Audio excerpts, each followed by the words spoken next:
תצווה את בני ישראל, ויקחו אליך שמן זית זך, כתית למאור להעלות נר תמיד. שמן זית זך. L'huile qu'il fallait pour la menorah, c'était pas de l'huile qu'on utilisait pour les autres, même pas pour les menachot, pour les autres utilisations qu'il y avait au Beth Amikdash. Shemen zayit zach, katit, la ma'or. Dit le Midrash, pose une question.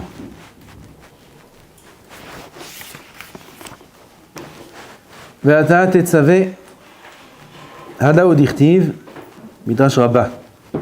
Zayit ra'anan yafe peri. Toar, yafe peri toar, kara Hashem shemecha. Zayit ra'anan, l'olive, ra'anan, belle, fraîche. Yafe peri toar, c'est un beau fruit, un bel aspect. Kera'acha Hashem shemecha. Comme ça, Hashem t'a appelé. C'est-à-dire, Am Israël sont comparés aux Zaït. La Gemara demande, le Midrash demande, Vechi, lo nikreu Israël ela bezayit hazeh bilvad, ve'alo bechol minei ilanot na'im u'meshubachim nikreu Israël, begefen, ve'te'ena. Plusieurs noms, on a vu dans les psukim qui ont été appelés Am Israël. Gefen, la vigne, le raisin, te'ena, la figue. Comme ça, il y a des psukim. Alors pourquoi le Midrash nous amène ce pasouk-là et nous dit, pourquoi le pasouk dit Kera'acha Hashem Shemecha, ça c'est ton nom. Am Israël, c'est l'olive. Ben, qu'est-ce qu'il y a de spécial dans l'olive? C'est le Midrash qui demande ça. Et il répond. Et il faut bien comprendre la réponse. Elama zaitaze achi ubeilano. Cette olive-là, c'est quoi le but de l'olive? C'est pas de manger des olives. Ça amène l'oubli des olives. On ne mange pas d'olives. Si ce n'est qu'avec des cavanotes, etc. Mais de manière générale, l'olive, le but de l'olive, c'est son huile. Maintenant, quand elle est dans son arbre, d'arriver au statut de l'olive à l'huile, il y a beaucoup d'étapes. D'abord, megargerinoto. Les garguères, c'est le nom qu'on utilise pour cueillir l'olive. Cueillir l'olive, ça s'appelle les garguères. Comment on cueille l'olive? Vous savez, on monte sur l'arbre et on prend olive par olive, on va pas finir. C'est tout petit, il y en a plein. Qu'est-ce qu'on fait? Hein? Oh. Mais avant, ils n'avaient pas les tracteurs qui secouaient l'arbre comme ça. Avec les bâtons, il fallait mettre par terre des draps et il faut venir. Et il y a là, bam, bam, bam, il fallait taper sur le tronc de l'olive jusqu'à qu'elle tombe les olives. Ça, c'est Boker Tov, quoi. Ça, c'est le début. Vous allez voir c'est quoi la suite. Ça, c'est l'atrala. Déjà, l'atrala, les coups. Boum, boum, boum, boum.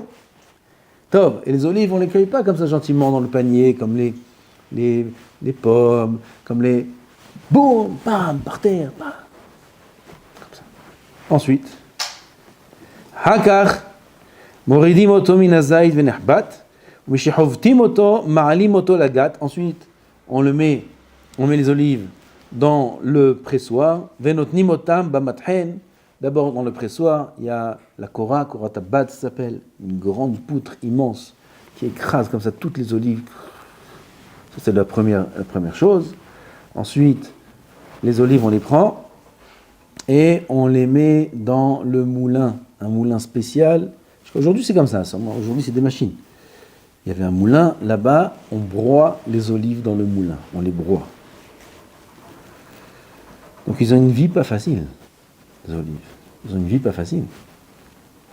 Hakar, tohanim otam, on les broie. Va hakar, mekifin otam behavalin. Et après, ensuite, on les entoure avec des cordes. Et là-bas, on met tout ce qui a été malaxé de l'olive dans cette sorte de bassine qu'on a créée avec des cordes. Et ensuite, c'est pas fini, on amène des pierres, avanim. Et là, les pierres, on les fait rouler en rond sur les olives qu'on a mis pour bien être sûr qu'on les a Adassof. Parce qu'il faut sortir tout le jus, tout. Le jus, ça va être l'huile. Donc on amène des pierres. Vous avez vu ça une fois? Des grandes pierres qu'on fait rouler comme ça sur les olives, après qu'on les a broyées. Vahakar, notnim et chimnan, seulement après, l'huile est obtenue par l'olive. Seulement après tout ça. Ça, c'est ce qu'il y a de spécial que dans l'olive. Car Israël, pareil à Israël, Baïm umot ha'olam, viennent les nations. Vehovtim otam, mimakom les makom, comme ça c'est depuis la galoute et même avant la galoute. D'un endroit à un autre endroit, d'un exil à un exil, d'un peuple à un autre peuple, d'une guerre à une autre. Et comme ça, des tragédies qu'Am Israël y passe depuis tout le temps, au niveau du klal, au niveau du prat, personnel, de manière générale. Mimakom les makom, vechovshim otam, il les emprisonne, vekoftim otam, il les attache, bekollarin, vehakar osim tshuva, après Am Israël ils font tshuva, vehakadosh baruch hu, on est lahem, Kadosh baruch hu leur répond, atkan le midrash. Tout ça, c'est dans un but de faire tshuva. Et une fois qu'on fait tshuva, Boré Olam, il nous écoute. Rabotai, nous dit le midrash, il faut savoir, ça c'est Israël. Am Israël, il doit passer, a priori, ce qui est écrit ici, des issourim, des choses dures. Béhémet, si un homme ne fait pas tshuva de lui-même, alors il est obligé de passer des issourim. C'est pas que c'est mal, c'est pas qu'il y a une punition. Akadosh Baruch Hu, il est cool au tov. Il est tov dans le tachlit à tov. Le tachlit à tov, le tachlit, comme on dit, dans la perfection. Et il n'y a pas de tov plus qu'Hachem Yitbarach. Et d'Hachem, il ne peut rien sortir de mal. Rien. Jamais de la vie. Ou cool au tov. Avalma. Si l'enfant il s'est sali, comme on a dit ce matin, si l'enfant il s'est sali, tu vas le laisser sale? Tu as déjà vu un bébé? Un bébé c'est mignon. Il y a des bébés mignons, il y a des bébés pas mignons. Les siens c'est les mignons, les autres ils sont pas mignons. Non. Toujours ces bébés ils sont mignons, à soi. Oui, même s'ils sont pas, c'est des bébés à soi. Oh, qu'est-ce qu'ils sont mignons. Qu'est-ce qu'un ami aime ses enfants quand ils sont bébés, après quand ils grandissent. C'est notre histoire. Avant quand ils sont bébés. Aïe aïe aïe. Et c'est matok, il le prend, il l'embrasse, il le colle sur son visage, il le colle sur lui, il le met à côté de lui dans le lit. Et c'est Tanoug. Vous connaissez pas ça? Hein? Vous allez connaître, Bezat Hashem. En général, quand on a votre âge, on n'a pas des tout petits frères bébés. S'il y a, il n'y a pas un plaisir plus grand que ça. Il y a pas, moi, mon Hanek Shabbat, c'est ça. À la maison, ils savent. Mon Hanek Shabbat, c'est ma petite là. C'est mon Hanek Shabbat. Tu balanes tous les plats que tu vas faire. Clou. Tu me donnes la petite. Bon, maintenant, elle a grandi un peu. Hein? Odaya? Oui. Hanek Shabbat, en kamou là. Parce que je les vois que Shabbat. Tov. Aussi mignon et bon qu'il puisse être. Dès qu'il fait sur lui, le bébé, hein, Batitoul.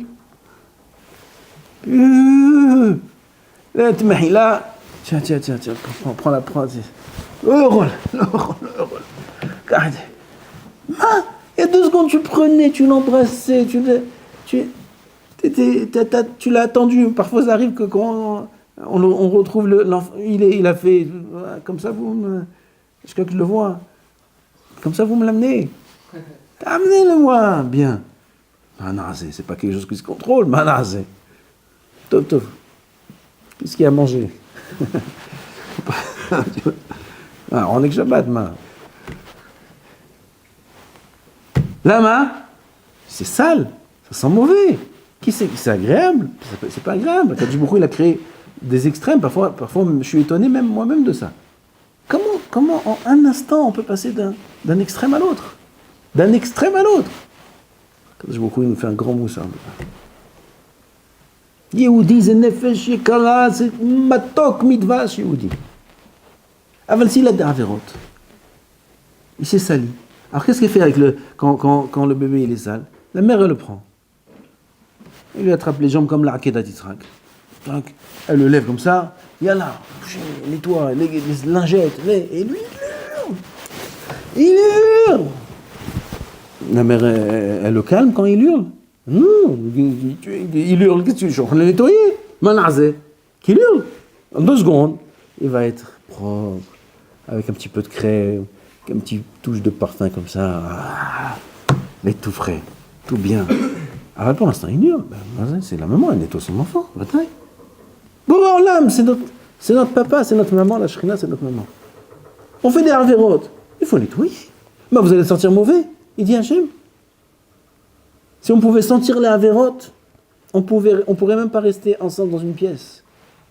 2 personnes, ils ne pourraient pas rester ensemble dans une pièce. Si les avérotes dégageaient une odeur.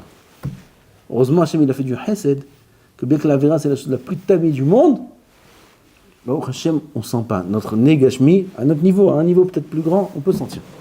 Mais à notre niveau, on ne sent pas. Heureusement qu'on puisse rester ensemble et se voir et se parler, parce que sinon, on ne pourrait pas rester un côté de l'autre.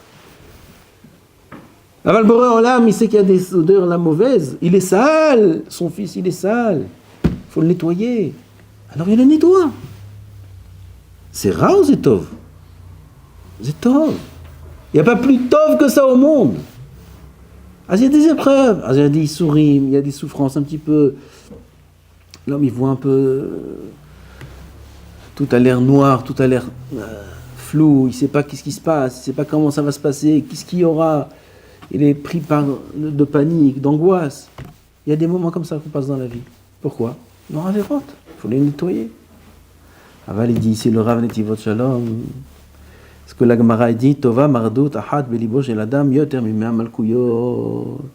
Il y a un moyen de ne pas passer par des épreuves qu'Akadosh Baruch Hu doit nous amener. Des sourim cachés, il doit nous amener. Pourquoi? Parce qu'on peut échanger sans Malkuyot. Malkout, vous savez c'est quoi? Ça s'appelle flagellation, Malkout. Comme ça se dit en français. Malkout. Pah! Oui.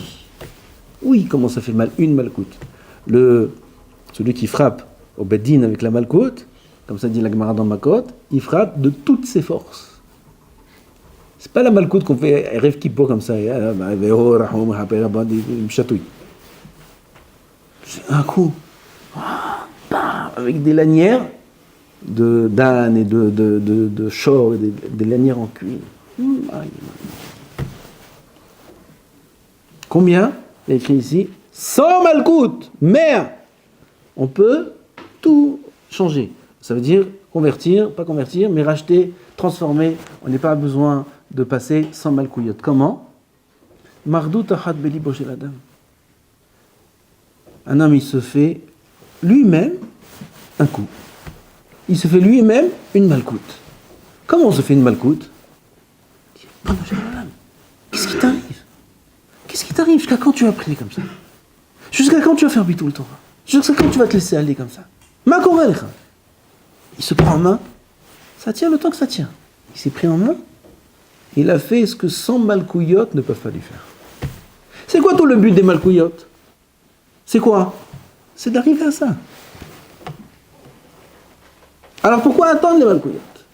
On n'a pas besoin de les attendre. Qui a dit il a dit qu'on est obligé de passer par des malkouillotes. Hazal nous dévoile. Tova mardut ahat belibo shel adam. Il prend un livre de Moussar. Il a fait Sha'ahat Kodem. Plus vite il fait ça, mieux c'est pour lui. Il prend un livre de Moussar. Dai! Stop! Givald! On dit chez eux. Léo! Il prend un livre de Moussar. Il faut que je me prenne en main. Demain, là, pas demain, ce soir, aujourd'hui. Le Seder, il y a Seder bête, je bouge pas. Tarni Dibou. Les horaires. J'étudie la Torah, je suis là pour étudier la Torah dans ce monde. Kol Shekena la Yeshiva. J'étudie la Torah. Il se prend en main, ça vaut 100 malkouillotes. C'est quoi des sourim de 100 malkouillotes? C'est des sourim terribles. C'est plus. Et ça fait beaucoup moins mal. Mais peu importe, puisque la souffrance n'est pas un but. Le but, c'est la tchouva. Et si la tchouva est atteinte par ses propres moyens, il n'y a pas besoin de souffrir. Qui a dit qu'il faut souffrir? Mais sinon, la souffrance, elle entraîne la tchouva. Parce qu'un homme, quand il prend des coups, il baisse la tête. N'importe qui, l'homme le plus dur du monde, s'il est juif, il baisse la tête. Grâce à ça, qu'est-ce qu'on reçoit? La bataille. On reçoit Zaït. Zaït, c'est la source de la lumière. La lumière, c'est le seul fruit qui donne la lumière. Tous les fruits, il y a des fruits aussi qu'il faut... Il y a des étapes pour arriver à améliorer la consommation du fruit, mais on arrive à une consommation. Le seul fruit au monde qui peut donner la lumière, c'est l'olive. Il donne l'huile. À l'époque, l'huile, c'était que l'olive. C'était la seule source d'huile. C'est la source d'huile qu'on utilisait pour avoir la lumière. C'est la lumière du Beth Amikdash et c'est la lumière de chaque Yehudi. Chaque Yehudi, à l'intérieur de lui, il a une lumière immense. Vous savez c'est quoi? La lumière de Or HaGanuz. Or HaGanuz, c'est la lumière qu'Akadosh Baruch Hu il a créée au début. Et après, il a vu Dor HaMaboul, Dor HaPlaga. Il a vu Beruach HaKodesh, que ça allait venir. Dor HaMaboul, Dor HaPlaga, des gens qui vont faire du mal. Il dit, pourquoi je vais leur donner cette lumière? Ganaz, il a gardé, il a caché la lumière pour les tzadikim. Cette lumière-là, elle a été cachée à la création du monde, mais elle n'est pas complètement cachée. Un homme, il peut la dévoiler. Elle est où? En lui, et c'est pour ça que l'homme il s'appelle Zaït.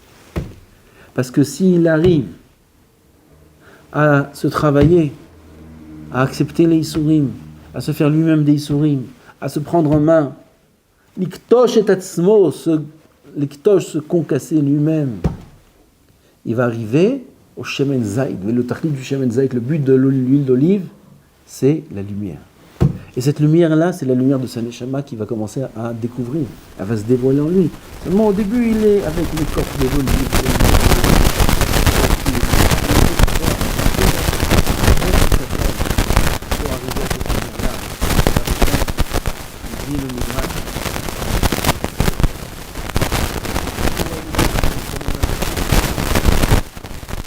Or HaGanuz,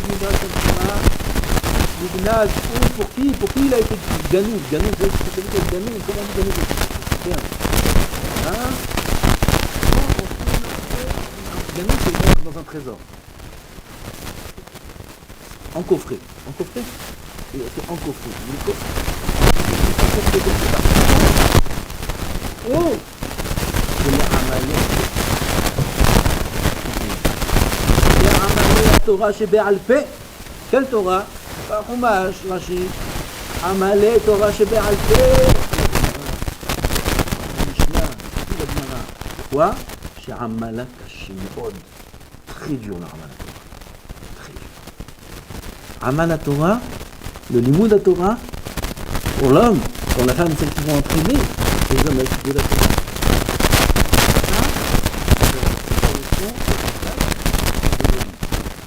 Ça correspond aux étapes de l'olive. Il dit Ve'elu amal Torah mosrim nafsham le gamre à la Torah. Shemenadedim shename einehem. Quelqu'un il veut être Romel Batorah, il peut pas être Romel Batorah. Doucement, tranquillement, paisiblement. Et là il est obligé de dormir beaucoup mieux.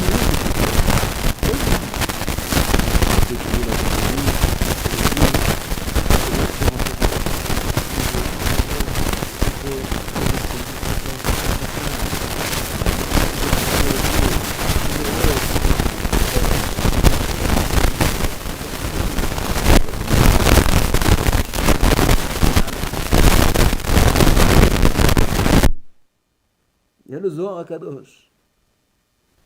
Tellement dur ce limoud-là. Quand est-ce que je vais faire tout ça? Quand? Tu as 24 heures par jour. 24 heures. Il faut que je mange, il faut que je dorme. Oui, le minimum. Et il raccourcit ses nuits. ומנבלים עצמם עליה ולכן זוכים הם שמתגלה בפניהם האור הגנוז. Comme ça, la Gemara a dit que la Torah, je ne me rappelle pas des mots, elle a été donnée à celui qui mashhir panaf ka'orev. Ka'orev, comme le corbeau là-bas, il y a un pasuk. Le corbeau, il est noir. Celui qui se noircit le visage comme le corbeau. Dans l'Olam Hazé, la Gemara a dit, il aura le visage qui rayonnera comme le soleil dans l'Olam Hazé. Mashhir panav ba'olam hazeh, son visage, Yazhir, Kizor, Rakia, il sera une lumière, un soleil dans l'Olam Abba. Qui? Celui qui noircit son visage dans l'Olam. Comment on noircit son visage? On mange comme ça, vite fait, on dort, ce qu'on peut, on fait pas trop cas du confort, etc., etc. Mais par contre, on se tue dans le lit, et encore, et il commence à avoir des cernes, il commence à être un peu terne, il commence à avoir son visage un peu qui change. Avant, il était comme ça, avec les joues roses. Tu vois son visage, on dirait.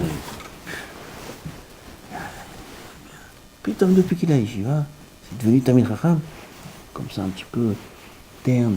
Il a perdu un peu le teint de sa peau, et les yeux, et les cernes. Et Markara, oui, le beau gosse qu'on a connu, le beau gosse. Le beau gosse, tu vas voir. Haké, tu vas voir, c'est qui le beau gosse? Chouette. Comme ça, on dit, Haké. Tu vas voir, bah, là, même bas son visage. C'est son visage. Moshe Rabbeinu, quand il est descendu de Har Sinaï, il n'est pas monté du jour au lendemain au Sinaï. Il a passé 10 ans en prison. Il a passé 20 ans Beretz Kouj. Il a passé des missionnautes, comme le Zaït. Il a été concassé, Moshe Rabbeinu. Après, il est monté à Sinaï. Il est descendu, le visage, il ne pouvait même pas le garder dévoilé. Personne ne pouvait regarder Moshe. Il est descendu comme le soleil. Il est obligé de mettre un masvé sur son visage. Il a pris le Oraganouz à une intensité, celle qui lui correspond à Moshe Rabbeinu. La lumière qu'il y avait sur son visage. Chokhmat Adam, ta'ir panav. La chokhmat de l'homme, elle illumine, elle éclaire son visage. C'est bidou ce qu'on est en train de dire. Parce que pour arriver à la chokhma, il faut beaucoup se concasser. Il faut beaucoup se travailler.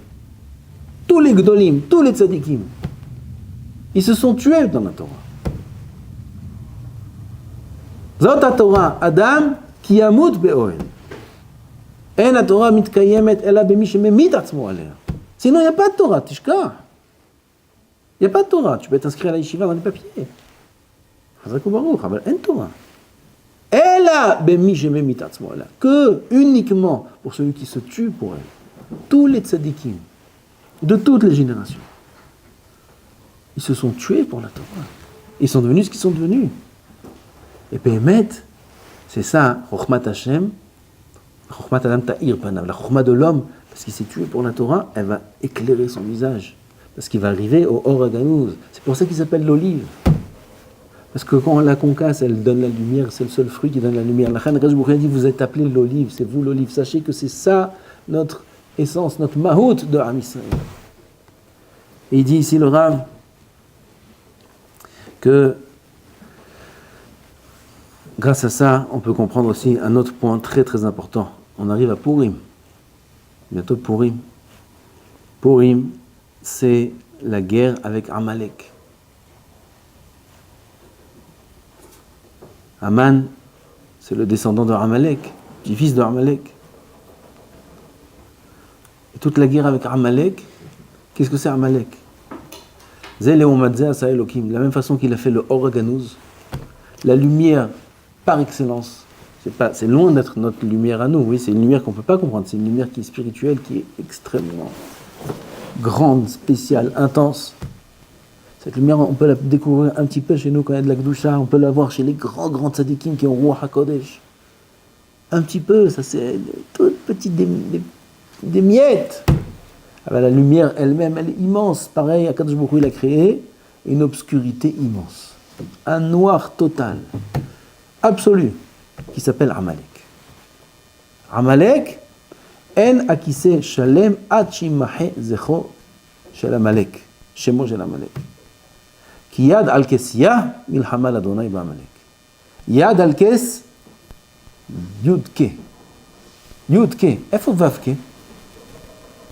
Qui yad al kes, le kissé, en a kissé, kes, c'est le kissé shalem. Kissé shel Hashem itbarach, le trône d'Hashem, il n'est pas entier. Il est yudke, efo vavke. Vous vous rendez compte, si on enlève 50% du Hashem, combien la lumière est réduite? Et l'obscurité, qui te dit que ça? C'est Amalek. Amalek, c'est ça, c'est Amalek, la communauté de la vache, la poussière elle a monté, elle a touché, elle a volé,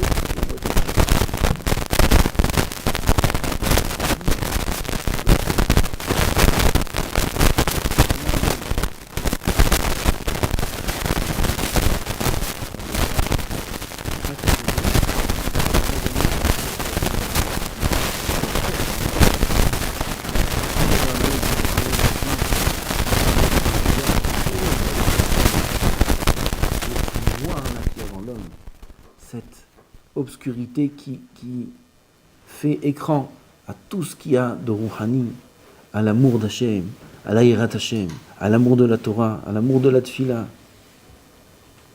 Pourquoi on n'a pas ça? Pourquoi on ne sent pas? Pourquoi on ne sent pas un attachement naturel? Pourquoi tout le monde nous dit on est juif, on a reçu la Torah, Har Sinaï? Pourquoi ça ne me parle pas? Pourquoi naturellement je ne suis pas comme je devrais l'être? Pourquoi je suis attiré par des choses? Pourquoi j'ai envie de dormir? Pourquoi j'ai pas envie de trop d'étudier? Pourquoi j'ai envie de... Pourquoi j'ai envie que le cours il starte? Pas moi, je parle. Bon, ça va, moi. Mais j'ai envie d'autre chose. Pourquoi? Parce qu'il y a Amalek. Et Amalek, son rôle, c'est de faire écran. C'est d'obscurcir tout ce qu'il y a comme lumière. Et il a cette force-là de rendre obscur même le Oraganos. Vous vous rendez compte de la force qu'il a, Amalek? Et là, on rentre en jeu. Là, le Yehudi, avec son libre arbitre, il rentre en jeu. La règle du jeu, c'est de faire grandir la lumière sur l'obscurité. Ou bien l'obscurité sur la lumière. Ça dépend qui c'est le gagnant. Le gagnant est celui qui a annulé l'autre. Si la lumière, elle a annulé l'obscurité, c'est la Kedusha. C'est Shem Hashem qui est Shalem qui a gagné. Si Chas Shalom l'inverse. Alors il faut beaucoup de lumière. Mais comment on amène cette lumière? Il dit, le Midrash Tanhuma, le Oraganos, il est dans la Torah Kedusha. Mais comment dans la Torah? La Torah chez Be'al Peh. Et comment dans la Torah chez Be'al Peh? Qu'avec Aman, en noircissant son visage, le rendre obscur, qu'il y a Amalek qui nous rend obscur, alors voilà, je me le fais tout seul. Laisse-moi tranquille, Amalek. C'est moi que je me le fais tout seul. Voilà. Tova Mardou Tahat. Qu'est-ce que tu veux, Amalek? Tu veux ça? Tu veux que je fasse Tchouva? Lui, il veut pas que je fasse Tchouva. Mais si on fait Tchouva, on fait sortir, on fait rayonner la lumière. Lui, il veut nous rendre noirs. Voilà, je me rends tout seul le visage noir en étudiant le maximum, toutes ses forces. Un Yehudi, il fait ça, il éveille chez lui la lumière, bien sûr, s'il est détaché de tout mal. S'il est attaché encore à des choses mal, comme des appareils, comme des internets, comme des choses pareilles, il a des sources de Amalek, il est attaché à Amalek, il est copain avec Amalek, lui. Il est choutaf. Il ne faut pas être choutaf avec Amalek, il ne faut pas être associé avec Amalek. Il a des appareils de partout, des musiques. Non, on ne parle pas de ça. On parle quand même, il s'est détaché, mais la guerre reste là, elle est dure. Pas de problème. Il faut la ramol. Ça, c'est Shemen Zaïd Zar Katit, la Maor. Katit, concassé. Pourquoi la Torah dit Katit? Parce qu'une fois qu'il est Katit, il sera la Maor. Une fois qu'il est Katit, il est concassé, là, Bezrat Hashem, il va rayonner. Alors il faut retrousser ses manches. Rabotai. Il faut retrousser les manches. Surtout maintenant, on est en pleine guerre. On est en pleine guerre, pas de la guerre de tous les médias. On est dans la vraie guerre. La guerre de la fin des temps, la guerre de Gog ou Magog, la vraie, la guerre spirituelle, tout ce qui se passe, tout ce qu'on entend, c'est rien. C'est rien, Rabotai, c'est même pas une guerre. La guerre, c'est la guerre pour celui qui est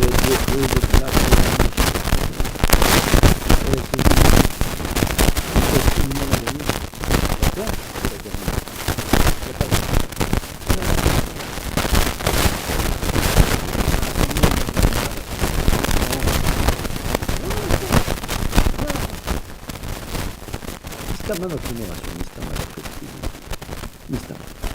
c'est nous. C'est nous. Nous, là, on est à la génération de Mashiach. C'est nous, la génération. C'est la dernière. Il faut faire rayonner la lumière d'Hachem Yisbarach. Il faut faire rayonner la lumière d'Hachem Yisbarach. Il faut s'améliorer. Il faut avoir de l'Aïrat Shammai. Qu'est-ce qu'il y a dehors? Il y a tout l'inverse. Tout l'inverse. Il faut se sauver de l'extérieur. Quelle zchut on a, moi avec vous, moi le premier, qu'on soit ici dans un bête midrash et que vous soyez des tzadikim qui sont avdim et Hashem, vous n'avez pas idée du zchut que vous avez. Chaque baron qui est venu ici. Chaque avril, chacun qui est rattaché à la Torah Kedusha, à des endroits de Torah, on est en Ved Hashem, Gam Tamid Chacham, Gam Torah. Enfin, en premier, avant tout, la Yirat Shamayim. Sans Yirat Shamayim, il n'y a rien. אשריכם הטוב חלקכם תגלו בתשך ותורה תחושה דרבנים ושיא toujours vous améliorer. Et à la fin du temps. Mais encore beaucoup plus de Torah, beaucoup plus de Yediot, de connaissances, beaucoup plus de Dapim, beaucoup plus de Simanim dans le Mishnah Berurah que je vois les Zdarim que se font les Bachurim pendant la pause. Vous savez pas les anges qu'ils font dans le ciel, qu'est-ce qu'ils font dans le ciel quand il y a deux Bachurim qui sont assis ici pendant la pause. Ils étudient comme ça le Mishnah Berurah, ils étudient leur Chumash Rashi, ils étudient. Moi je les vois genre, qu'est-ce qu'ils, les Malachim, les 4 guillemets, yalla, yalla, zay.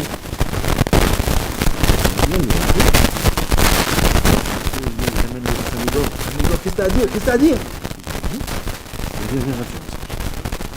Viens l'équipe. Tourne.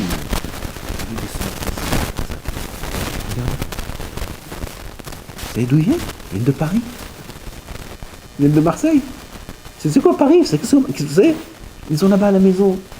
Et bien, une grande maison. Ils ont un bon lit. Ils ont des mamans qui rêvent, qui reviennent pour leur faire à manger. Ils ont ça.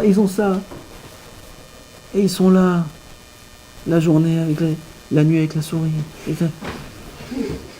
Attends, c'est pas possible. Et ils sont à la tchina. Et ils viennent. Et ils étudient. Alors qu'est-ce qu'il dit, le siman? Qu'est-ce qu'il dit là? Alors c'est quoi ce mot? C'est quoi ça? Vous avez quelque chose à dire? Vite, on part avant qu'il nous amène l'autre abruta. On se sauve d'ici. Plus rien à dire. On est à la fin des temps comme ça, des Bachurim qui étudient. Ah ben encore plus. Bah, si on peut prendre 1 million, on va pas prendre 2, 3, 10, 100. Prends. On peut plus, on a les femmes. Bon, encore plus de Yirat Shamayim, plus de Moussa, plus se renforcer dans les horaires, dans la tfila, dans le Moussa, dans les midot, dans l'amour l'un avec l'autre, l'ahdout, le respect. Hashem, on tient comme ça la bataille, et très très prochainement, de Biat HaMashiach, on va voir la Géoula, et c'est nous qui allons la voir. Il n'y a aucun doute que chaque Bachor ici verra le Mashiach. Aucun doute. Ici, moi je signe. Dehors, je ne sais pas. Ici, je signe sur chaque Bachor qui verra le Mashiach. Chaque Bachor, il travaille ici. Chaque Bachor, il fait des efforts. Il faut encore tenir plus parce que le noir Amalek il prend des forces. Il sort à chaque fois des nouvelles choses et il veut nous perturber. Non. Alors nous aussi. Encore plus de Oraganos. Amen.